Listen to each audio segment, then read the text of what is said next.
Susan Candiotti joins us now live from Everett. Susan, what do we know about the shooter's relationship with his cousins? I mean, initially when we learned that these were friends, it was horrible enough, but this is now family.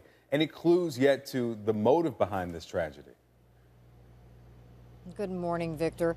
You know, the grandfather of the cousins who were injured in this says, yes, indeed, they were related to the shooter and that they were all very close, that they hung out together, they lived close by.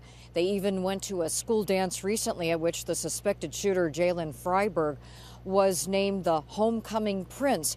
The grandfather can't explain what happened. He says he forgives the shooter for what happened and eventually would like to meet with his family.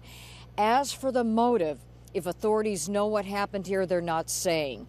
Might it have had something to do with a reported recent breakup with a girlfriend or a suspension from school? We simply don't know at this time. In the meantime, at the school, students were allowed to return on Saturday. They left flowers on the fence there, and they were permitted to go inside the school and their classrooms to retrieve their belongings. The community is still reeling from what happened here and still trying to make sense of it with their families. I spoke with the mayor about that. I put my arms around them and hugged them because, you know, I hadn't done that on their way out the door to school that day, and I think, you know, you've got some families that their kids aren't coming home, and that's what comes through your mind, is that you just want to love on them and hug them. And then one of the things is just to say, hey, if you need something to talk about, don't hold it in, and talk to us about it.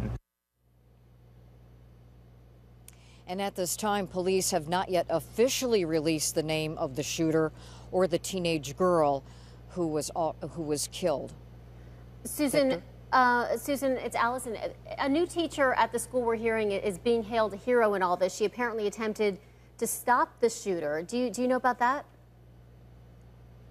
Yes, the police have said that that's what happened, although they're not releasing any more details about that. We have reached out to the teacher that they mentioned, but she said she didn't want to talk about it at this time, and in fact even tweeted about that. So we'll have to wait and get more details on that. But according to police, she did apparently try to stop him at one point. Okay, Allison? Susan Candiotti, thanks.